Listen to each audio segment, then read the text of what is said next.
Character analysis. When analyzing a character, you should look at the character's physical traits, thoughts, feelings, and attitudes, and motivations. A character's physical traits could include their eye and hair color,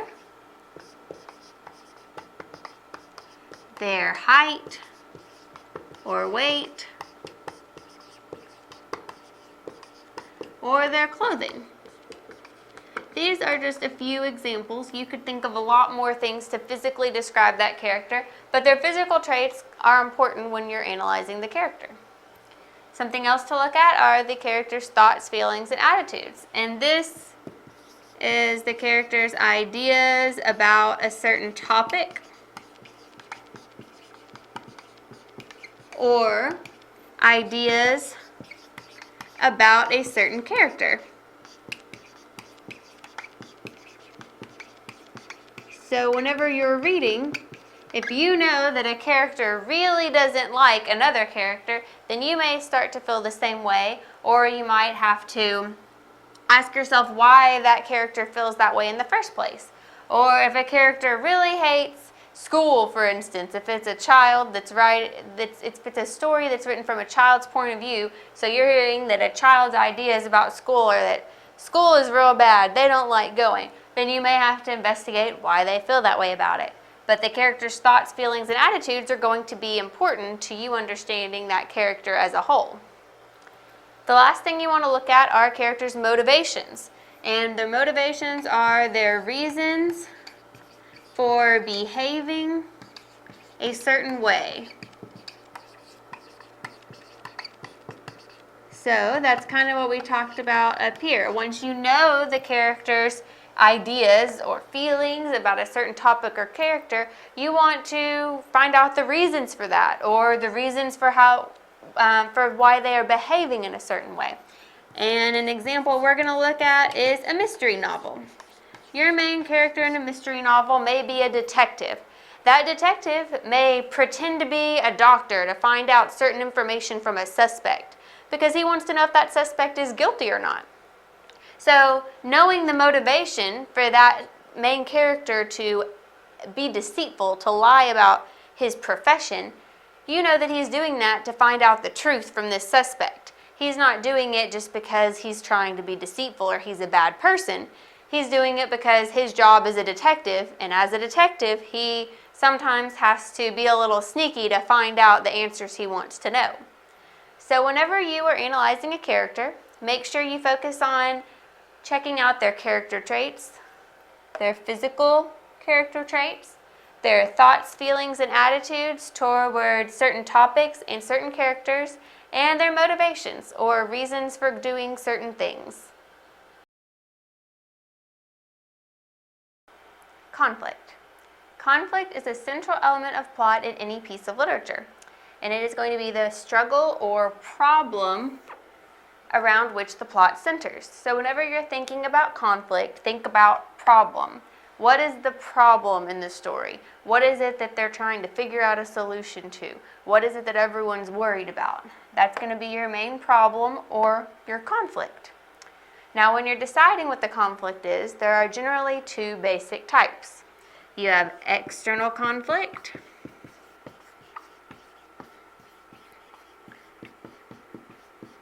and external conflict is just what it sounds like. When the main character has a struggle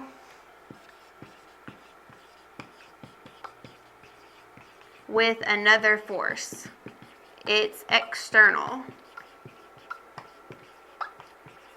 So when the main character has a struggle with another force, the conflict is external. An example of another force would be another character or a force of nature. So having a problem with another character is pretty self-explanatory. They have some problem with another character, they think the character is doing something wrong and want to fix it, they are mad at another character, they are in love with another character. That's going to be having a conflict or a problem with that other character that needs to be resolved, and that would be an external conflict. Or it could be with a force of nature.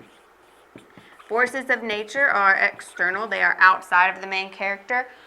And so that makes it an external conflict. An example of a force of nature being the main conflict source would be if there was a bad storm coming.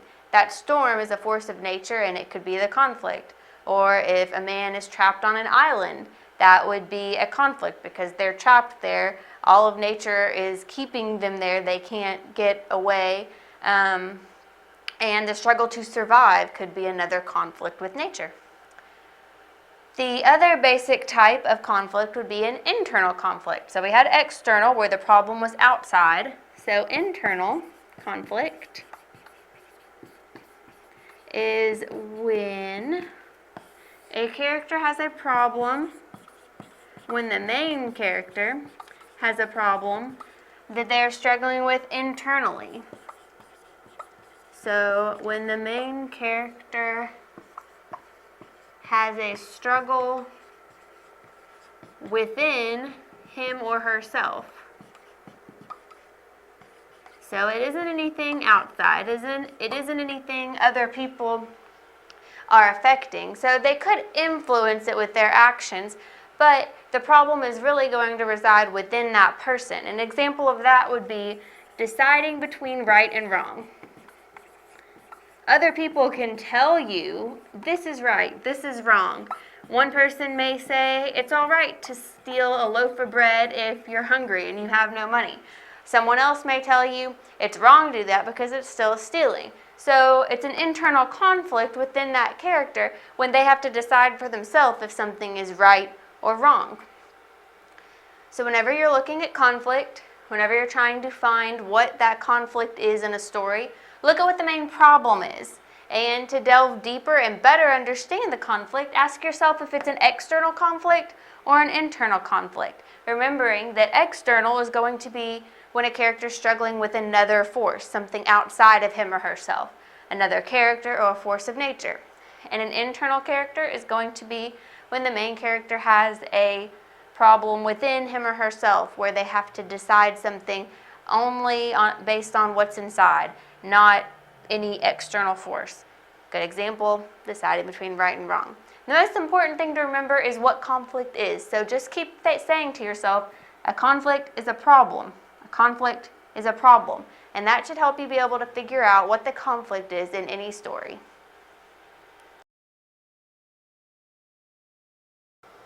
Figurative language. Figurative language is language that goes beyond the literal meaning of a word, and authors will use figurative language to enhance their writing. Some common examples of figurative language are hyperbole, simile, metaphor, and personification. So we'll discuss each of those and I'll give you some examples for each. Hyperbole is exaggeration. People will say something and you aren't meant to take it literally. You're meant to know it's an exaggeration, but it's there just to emphasize how strongly the author is trying to convey something. For instance, I've told you 1,000,000 times. I bet some of you have probably heard that one. And 1,000,000 times, really?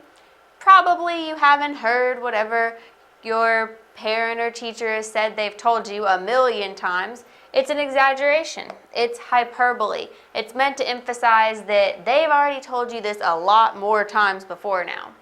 Another example would be, I had a ton of homework. You did not literally go home with 2,000 pounds of homework, but you're telling people I had a lot of homework. It was way more than the normal amount. It was a ton. It was that much homework. So that's what hyperbole is, exaggeration. Next we've got simile, which is comparing two things using like or as. And this is very important. You have to use those words like or as, or it's not going to be a simile anymore. So, the child howled like a coyote. We see our word like. You're comparing two things in this sentence. The child howled like a coyote compares the child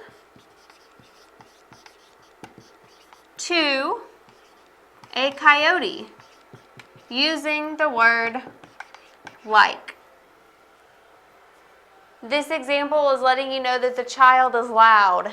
Its crying sounds like a howl, much like a coyote. So this figurative language is used to bring a coyote to mind to help you picture and hear in your mind how this child is screaming or crying. Next, let's look at this example. She ran as fast as lightning. Well, that's going to compare two things here, and we see the word as. So what is being compared in this sentence? She ran as fast as lightning. And usually when you have one as, you've got two. So it's comparing she, or a girl, to lightning. And that is being done by using the word as. So when you're comparing a girl to lightning, you're saying she's that fast. It went so fast you barely got to see her before she got past you or got to the finish line. So it's just letting you know she's really, really fast. So that's what simile is, comparing two things using like or as. And again, these are the important words to look for to make it actually be a simile. It could be a metaphor, which compares two things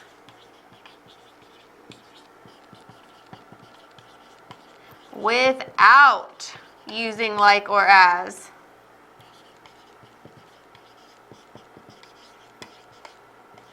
And that is really the big difference between a simile and a metaphor.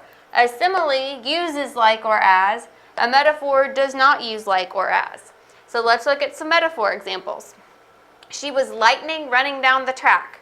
So this sentence is very similar to this one. They're both comparing she, or a girl, to lightning.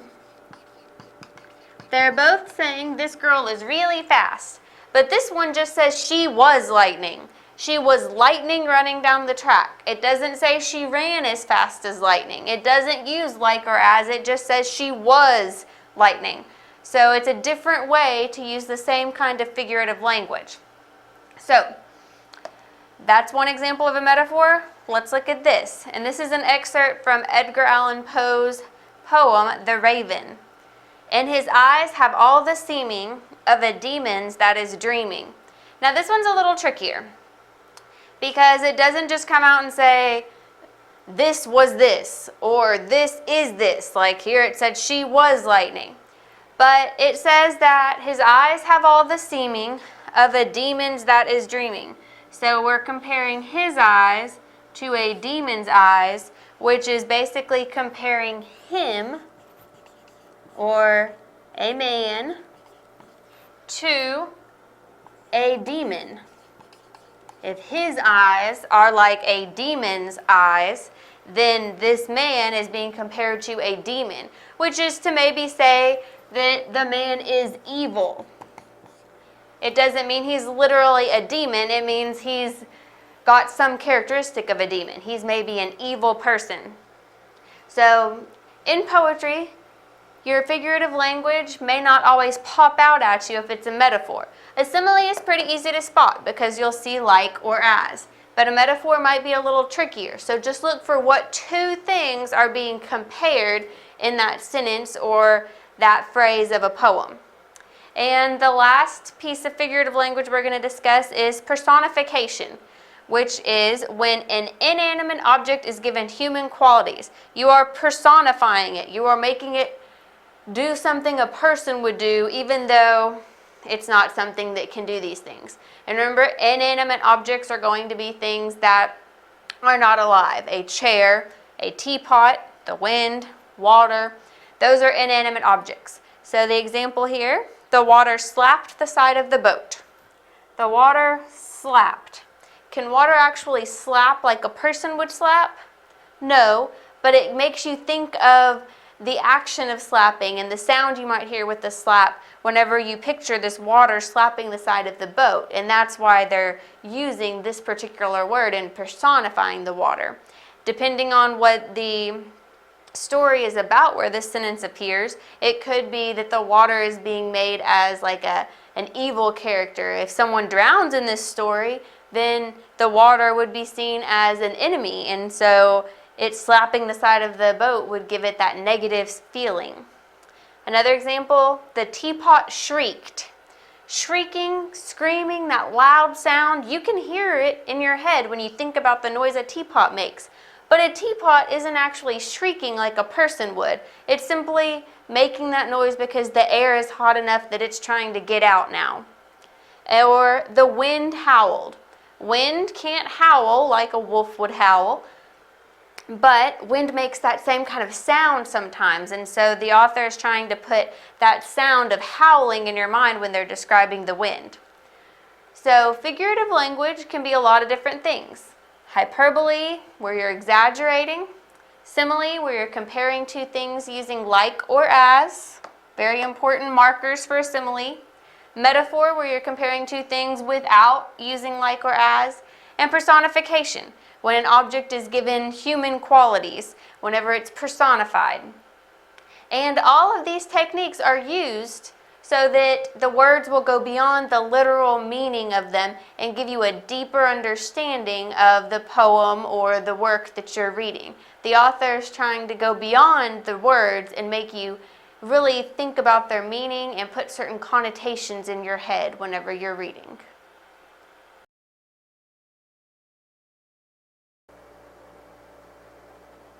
Authors use language and word choice to convey a certain style, tone, and mood in a piece of literature. So style, tone, and mood are all different, but they're somewhat similar. They have to do with the way the author writes, the words they use, and the way they grammatically structure their pieces of writing. So first we're going to take a look at style, but notice it has 2 bullet points because the purpose of style is twofold. So one purpose of style is to be appropriate to the purpose of the text. So if there's a piece of writing that's really serious, then the style of writing is going to be very serious. It's going to use serious words in a serious, straightforward grammatical structure. But if it's meant to be comical, the piece of writing is meant to be comical, then the writing is going to be more relaxed and the grammatical structure is going to be more relaxed. And the second purpose of style is basically a way to set an author apart. It's a way to set authors apart.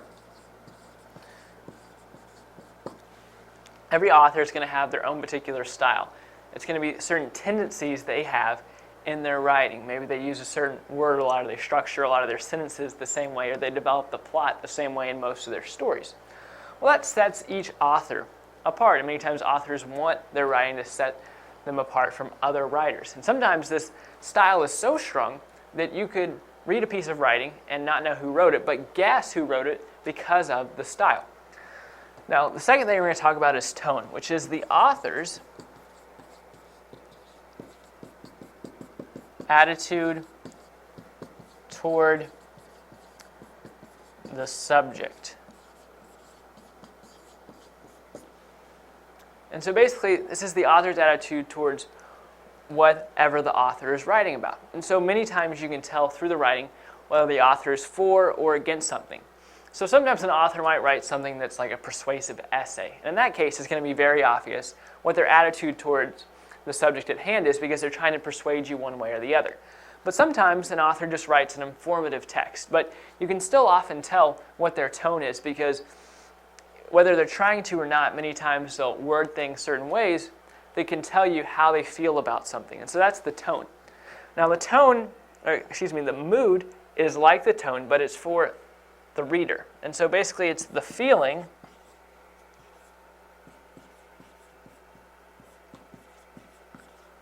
the work invokes in the reader.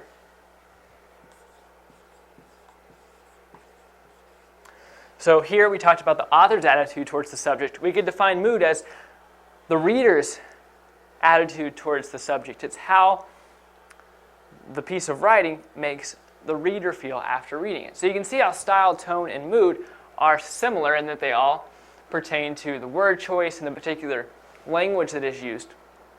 But they're also different because style pertains to the purpose of the text, and then the tone is concerned with the author's attitude towards the subject, and the mood is concerned with the reader's attitude towards the subject, or basically the way the piece of writing makes the reader feel.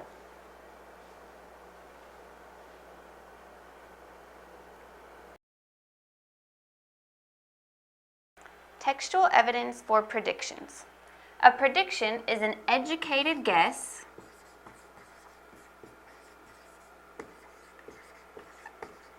about what will come later in a text.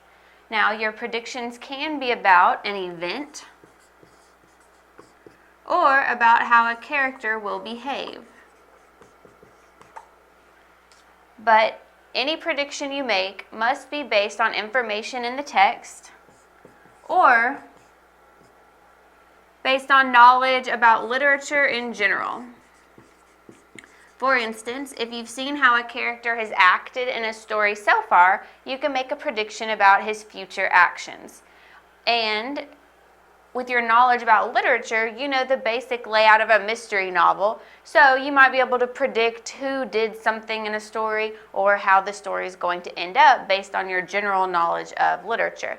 And the more you read, the more your general knowledge about literature is going to increase, so you may be able to make more predictions the more you read.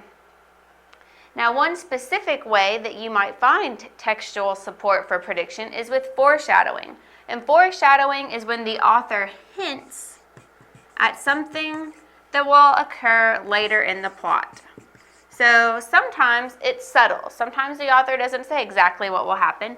It may mention storm clouds on the horizon, and the storm clouds could equal danger or something bad happening. So if you have a character who is going through a tough time and then they see storm clouds on the horizon, or someone mentions a storm might be coming, then that may be the author's way of hinting that something bad is coming or danger is approaching. However, sometimes foreshadowing could be more direct, as in Romeo and Juliet. They talk about how they would rather die than live without one another. And that was William Shakespeare's way of hinting that in the end, when they thought that they might live without one another, they did end up killing themselves rather than live without the other one. Sometimes foreshadowing comes in the form of a fortune teller.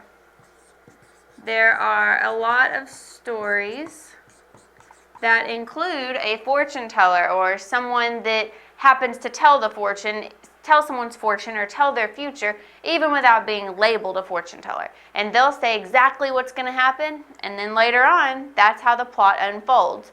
Now, sometimes the author will throw in what's called a red herring. And that's when they tell you what's going to happen, but it doesn't really happen.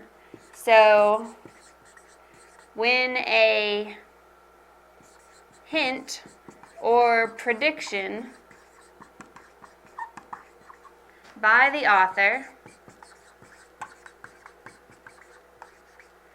does not actually happen,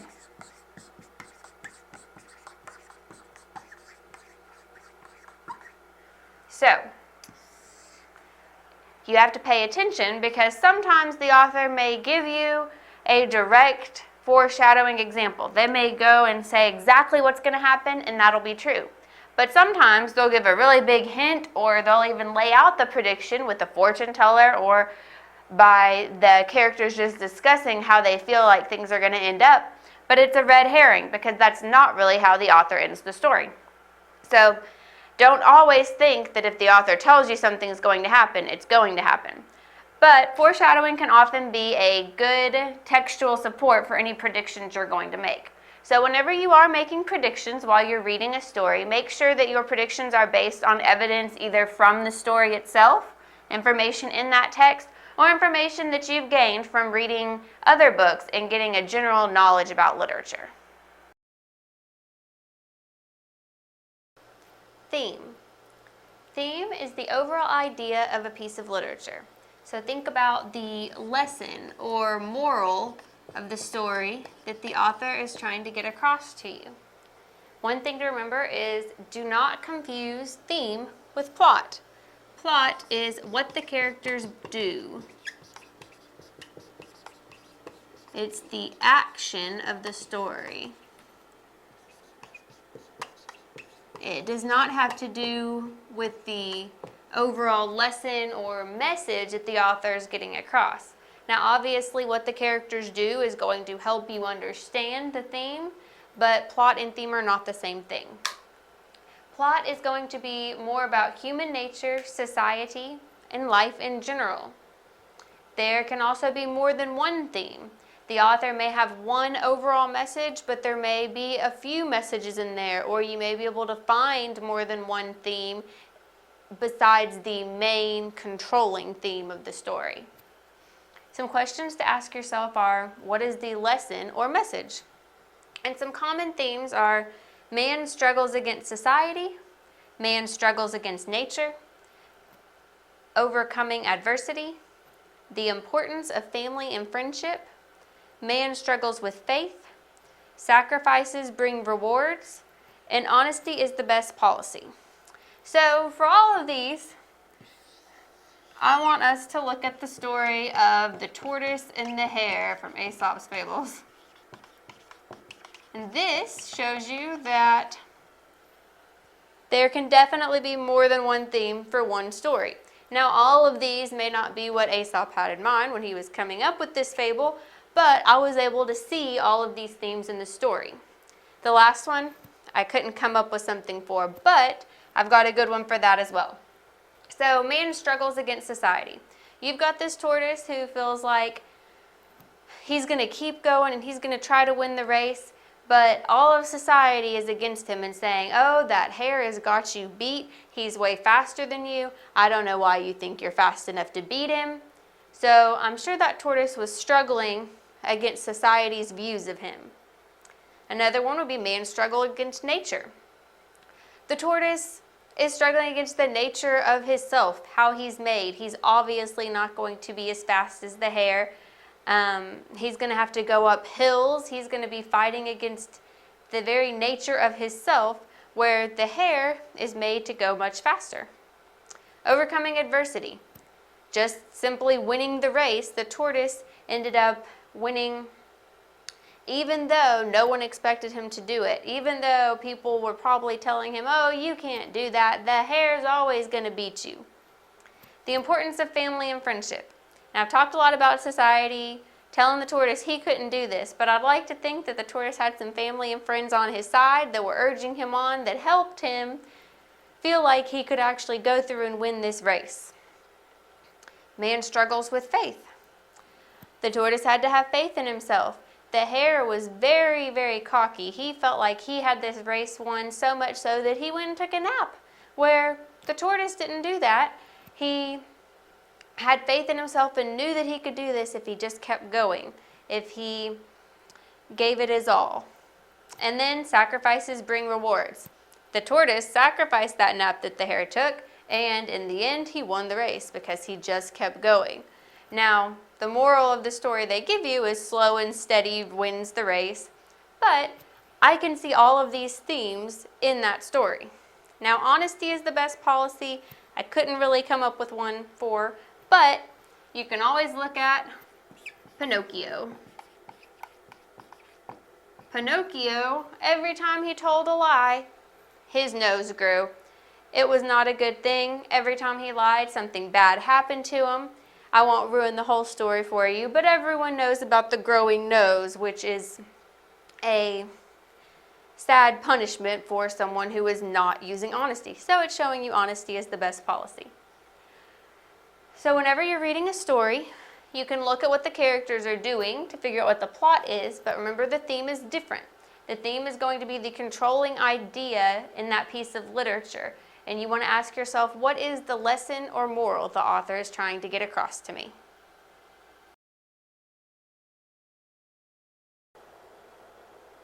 An alliteration is a stylistic or literary technique. It's basically when successive words begin with the same sound or the same letter.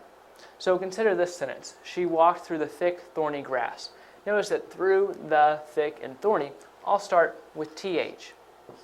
And so remember the definition of an alliteration are words that begin with the same sound or the same letter. In this case, they begin with the same letter, and they start off with the same sound. So that's why this sentence is an example of an alliteration. Now, I said this was a literary technique, and literary techniques generally are there for a reason. In this case, it's to show the difficultness of getting through the grasp, because saying 4 words that start with a TH in a row is somewhat difficult. It's kind of a tongue twister. Through the thick, thorny grass, through the thick, thorny grass. I couldn't say that 10 times fast because it's difficult. And that's the point of the author here. They're trying to help the reader understand the difficulty of walking through this grass by making it difficult to say.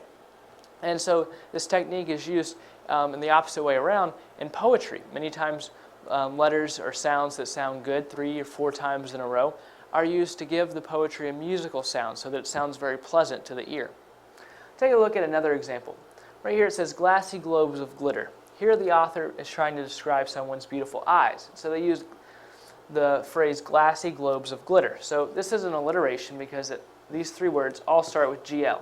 Now, of course, you may be thinking, okay, it said successive words, and right here, of is in between those. Well, it's okay for one word in there not to start with the same sound. That's all right. But glassy globes of glitter are the words we're focusing on here. Now, the 2 letters it starts out with are GL, and GL is difficult to say in a row. It's kind of like the effect of here. But in this case, we're not talking about something that's difficult. We're talking about something that's beautiful, some pretty eyes. And so the author shouldn't have used these words because it makes it sound like the eyes aren't very pretty. Because up here, the purpose was to make it hard for the reader to say because they were talking about how terrible the grass is. But if you're talking about how beautiful something is, then the words describing it should also sound beautiful. So the writer could still use an alliteration, but they should pick letters or sounds that sound better when they are repeated.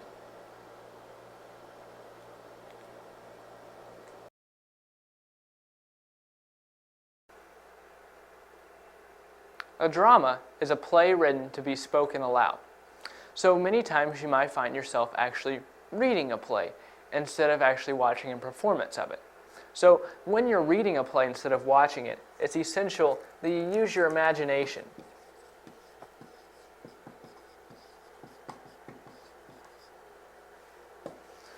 When reading a play instead of watching it, you can't see characters interact with each other. You have a harder time imagining the setting of the stage because you're just reading it. So that's why it's essential that you use your imagination to fill in any missing gaps.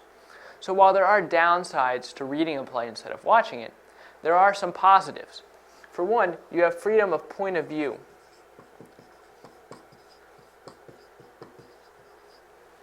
When you're reading a drama, you as the reader get to decide what the characters look like, what the setting is like, and what the atmosphere as a whole is like. And when you're watching a play, the actors decide that for you. So you have a freedom of point of view when you're reading the drama. You also have extra information when you're reading a drama instead of watching it. Many times the author of the drama will have side notes, or if you're reading an older play like a Shakespeare play, there may be things in the footnotes that help tell more about the setting or why this is like that. And also plays that are older and hard to read because of the older English text, there may be footnotes that tell you how to read it in modern English. So that can be helpful, and if you were watching a play, you wouldn't have any of that extra information. So that's another positive. And the third positive is you have time to study the drama. The drama passes by very quickly when you are watching it, but when you are reading it, you have time to stop, look up the meaning of words, read some more about the play, or gather any additional information that you think would help you better understand the drama. So again, when you're reading a play instead of watching it, make sure you're using your imagination and fill in any blanks, and then remember the positives here. Make sure that you use your freedom of point of view and read the extra info and do some extra study.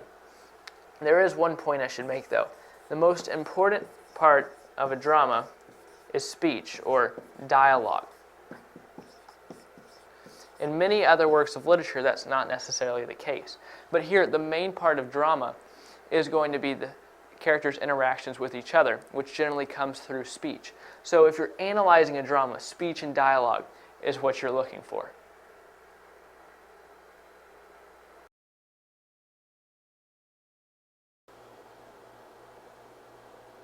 A figure of speech is one type of literary technique that's sometimes used to enhance a text or provide clarity. but sometimes a figure of speech can reduce clarity and make it hard to determine the actual meaning of the word. A figure of speech is basically a word or phrase that departs from straightforward, literal language. So if a word is used in a figure of speech, you wouldn't be able to look up the definition of that word in the dictionary. Well, you could look up the definition of the word, but it wouldn't be the correct definition in this context. Instead, the definition of the word used in a figure of speech is drawn from the text around the word, the context it's used in, basically. Look at this sentence, I'm going to crown you. I'm going to crown you could have 4 different possible meanings. It could mean I'm going to place a literal crown on your head. It could mean I'm going to symbolically exalt you to the place of kingship. I'm going to punch you in the head with my clenched fist. I'm going to put a second checker to signify that it has become a king. So here, I'm going to crown you as a figure of speech because it departs from straightforward literal language. I'm going to crown you doesn't necessarily imply what is going to happen. Thus, it's a figure of speech because there's several possible meanings. And the reader just has to determine the meaning of this figure of speech from the context around it. Because in some passage, this sentence is going to be surrounded by other sentences. And if the person's talking in the context of board games, then the reader could probably assume that I'm going to crown you means I'm going to put a second checker on. Or if the passage mainly talks about kings and queens, then the reader could imply that I'm going to crown you means I'm going to place a literal crown on your head. The reader just has to use the context to determine the meaning of a figure of speech.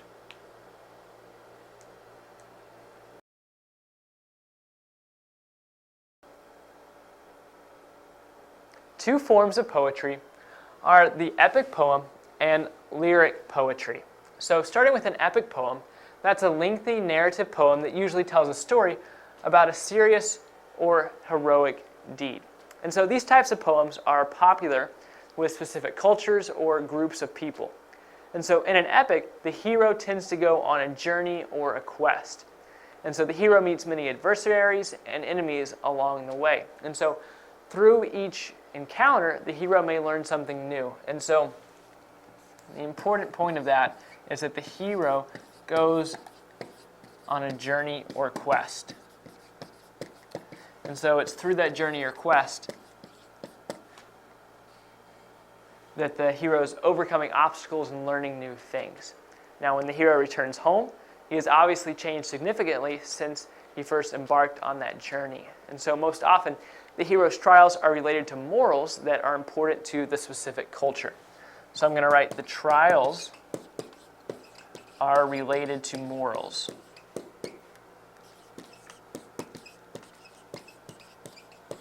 Now, the second type is lyric poetry, which is a type of poetry that expresses the author's personal feelings. And so this type of poetry is almost always going to be emotional. Now, in order to make this type of poetry emotional, the author uses sensory language to influence the reader's emotions. So I'm going to write uses sensory language.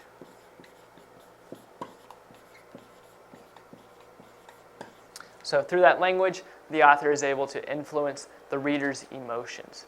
Now, originally, lyric poetry was written to be sung along with a lyre, which is a type of stringed instrument. And now it's a type of poetry that's unique in that it doesn't have to rhyme or even be set to music. So that's another important point. Doesn't have to rhyme.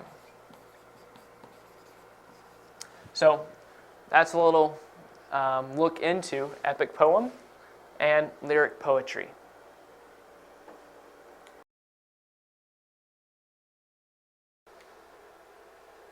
The understatement and the hyperbole are opposite literary techniques. So let's start with the hyperbole, which is an obvious exaggeration. I have written up here on the board an example of a hyperbole. He jumped 10 feet in the air when he heard the good news. Now, no human being actually has the ability to jump 10 feet in the air. But here the writer is conveying to the reader the strong emotion that this person is feeling at this time. This sentence wouldn't have near the effect. He jumped when he heard the good news. The reader is going to read this sentence and think, okay, this person is excited. But up here, the reader really gets an idea of how excited the person is at that point. Now, sometimes hyperboles are kind of vague and they don't have near the same effect. Like say instead of 10 it said 2 feet. So he jumped 2 feet in the air when he heard the good news. Now 2 feet would be a pretty good ways to jump, but it's still not out of the question. So the reader is going to look at this sentence unsure of whether the writer is trying to make a hyperbole or not. So writers should shy away from these types of vague hyperboles if they're trying to keep credibility with the reader, because the reader will think this person is exaggerating and doesn't even know it. How can I trust them not to exaggerate on other points of their story? Now, the great thing about hyperboles when they say things like this, he jumped 10 feet in the air, is the reader knows that the writer is exaggerating on purpose. So they can still trust the writer because the writer is always going to make it obvious when they're exaggerating. So when trying to keep credibility with the reader, the writer should not make vague hyperboles. But if the writer is not concerned about their credibility, then they can feel free to make vague hyperboles like this, where the reader is left guessing as to whether this is an exaggeration or not. Now I said the hyperbole is the opposite of an understatement.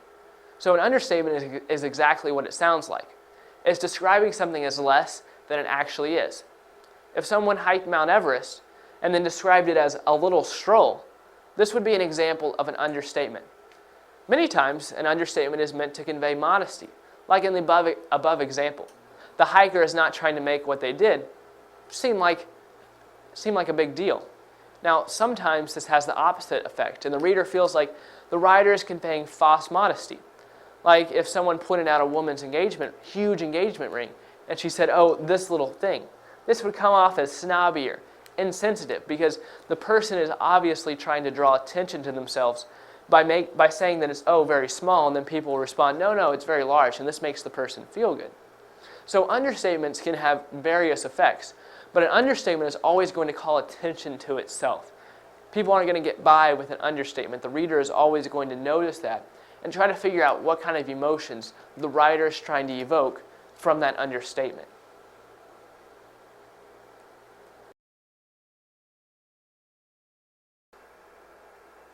An inference is a piece of information that is implied, not stated. So basically, readers are often required to understand text that claims and suggests ideas without stating them directly. So that's why it's important for readers to understand inferences and how they can be drawn out of a passage. So take a look at this example. Mark made more money that week than he had in the previous year. So there's two possible inferences that a reader could make from this passage. They could infer that the reader made lots of money that week, so much so that they made more in the previous year. So the one thing they could infer is that there was lots of money this week. The other thing they could infer is that there was little money in the previous year. So I hope you see the contrast here. Either there was lots of money made that week, or there was just little money made in the previous year. So those are two possible inferences that the reader could make. The second is, when his coffee arrived, he looked around the table for the silver cup. So here the reader has to infer that the silver cup contains creamer for the coffee. So that's one thing the reader can infer. And from that, the reader can draw that the subject of the sentence, he, always drinks his coffee with creamer. So this sentence right here may not be important to the passage as a whole, but sometimes it's important that the reader infer something so that they can understand the entire passage.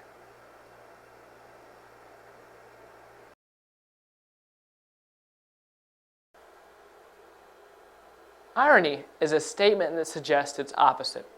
Look at this example. A man walks in his home covered in mud and in tattered clothes. His wife says, "How was your day?" And the man replies, "Great." This is an example of irony because obviously the husband did not have a great day. He went through some kind of major conflict where he now is covered in mud and has tattered clothes, but he still says his day was great. So this is irony because irony is when the literal meaning is different than the intended meaning. Here, the literal meaning of what the husband said is that he had a great day. But the intended meaning is to say, I actually had a terrible day, and that's why he's saying great, because this is an example of irony. Now, you may think that this is sarcasm, but irony is different than sarcasm. Like I said, irony is a statement in which the literal meaning is opposite from the intended meaning. Sarcasm is also a statement in which the literal meaning is opposite from the intended meaning, but it's also meant to be insulting to the person at whom it is directed. A sarcastic statement suggests that the other person is stupid enough to believe an obviously false statement is true. Irony is a bit more subtle than sarcasm.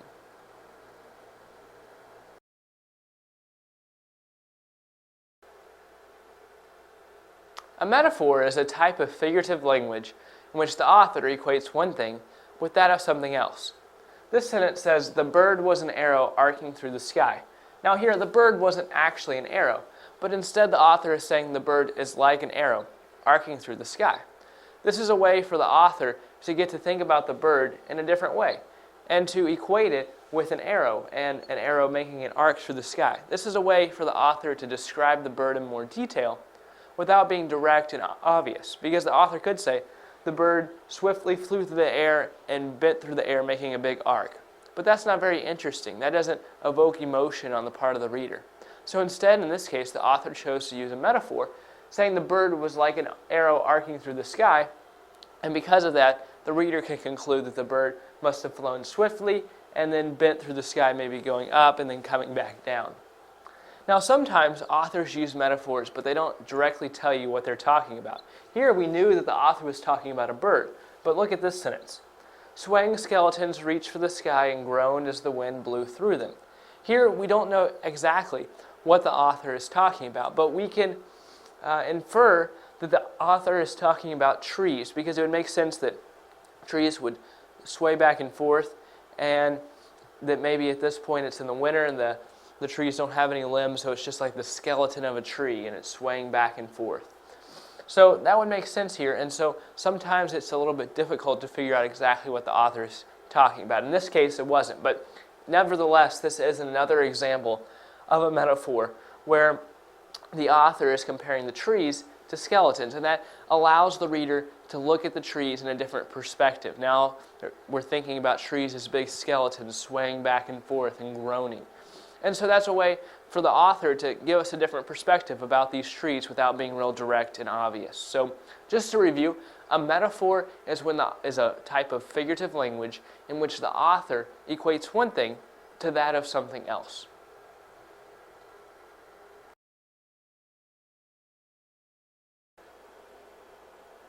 Personification is a type of figurative language in which the writer describes the non-human as having human qualities.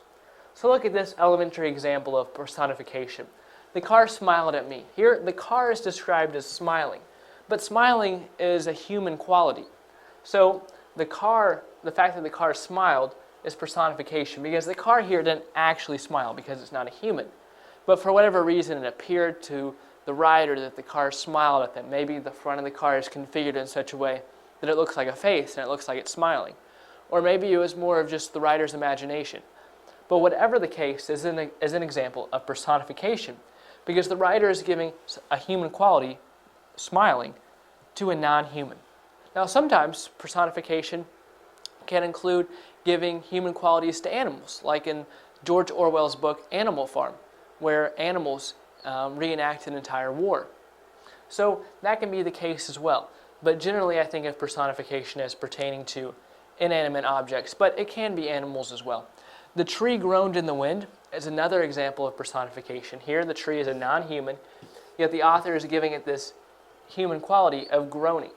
Now you may think, okay, if a tree is going back and forth in the wind, it may sound like it's groaning. Well, yes, it may sound like it's groaning, but here the author is saying that the tree actually groaned, which cannot be true because trees don't have mouths. So this is an example of personification, like I said, because although the tree made a groaning sound, the tree did not actually groan. Personification can be used for a variety of reasons, but often it's to make the reader look at something with a different perspective. Personification evokes a different tone than if, like, consider this sentence. If the author just said, the car looked like it was smiling at me, that sentence sounds different than the car smiled at me. So depending on whatever tone the author is going for, the author may choose to use or not to use personification.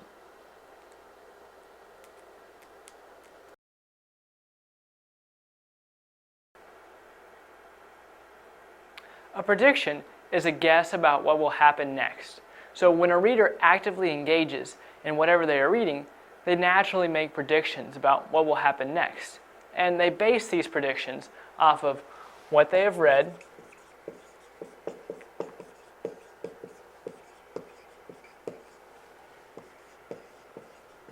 and what they already know.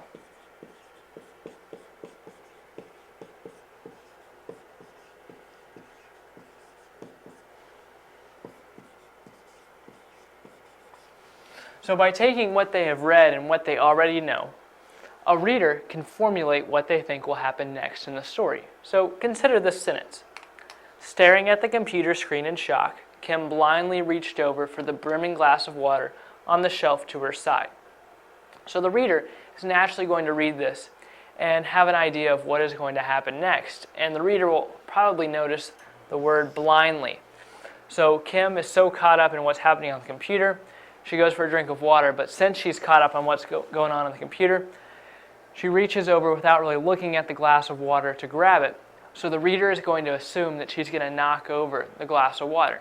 Now, that may not be what happens, but still it's a prediction either way. The prediction may come true, and a prediction may not come true. But a reader is naturally going to make predictions about a passage, and making predictions is part of being actively engaged in what the reader is reading.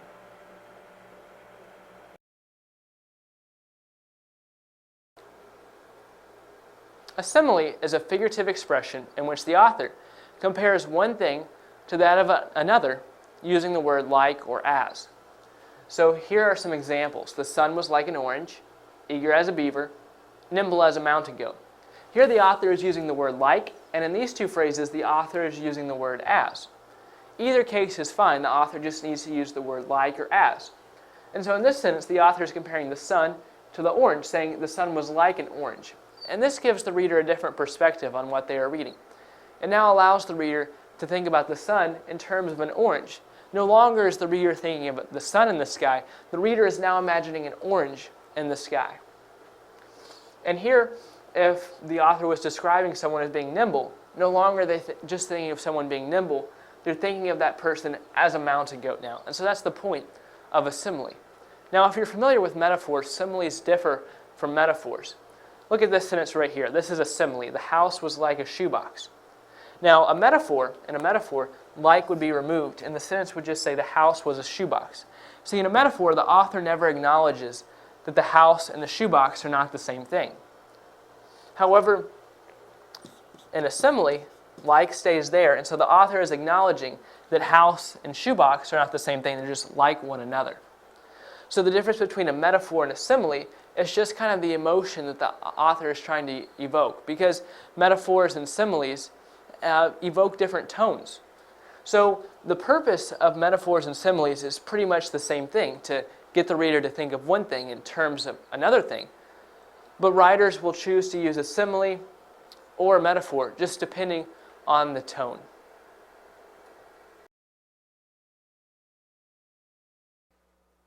We are going to take a look at some of the structural elements of poetry.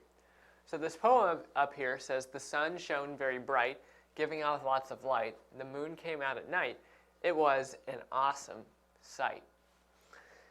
And so in this poem up here, notice that the last word of each line rhymes. So we have bright, light, night, and sight. These all have the same sound. All right. Now sometimes in a poem, only the first line will rhyme with the third line, and then the second line will rhyme with the fourth line. In this case, all the lines rhyme with each other. Or sometimes just the first and second line will rhyme with each other. And then the third and fourth lines will end with a different sound that rhyme with each other. So there's lots of different ways to do rhyme. And so we also have meter, which is the rhythm pattern of a line of poetry. And so that's kind of hard to describe, but it's just the rhythm to the sound of the line. And then we have feet, which are patterns and lines of poetry. So this has to do with rhyme. What I was telling you earlier was about rhyme with the words that end each line. And so feet is the pattern of which lines rhyme with each other. Now, line breaks are how the poem is divided up. So right here is a line break, because this line ends, and then another line starts. Now notice right here we just have a comma, but we have a period here. So this right here is basically one sentence. And then this is one sentence, because there's a comma here and then a period here. Now, even though this does not start a new sentence, we still capitalize it, and we capitalize this word right here. And that's just what you're supposed to do in poetry. And then we have stanzas, which are composed of a certain number of lines. So here we have 1, 2, 3, 4 lines. So this right here is a stanza. Now, if this poem continued, we would have another stanza, and it would have to also have 4 lines because this first stanza had 4 lines. Now, different types of poetry have different structures. So some types of poetry do not follow a structure, and that is called free verse. And so you don't have to structure the poem in a certain way. So there's many different ways to do poems, but generally a poem is going to look similar to that.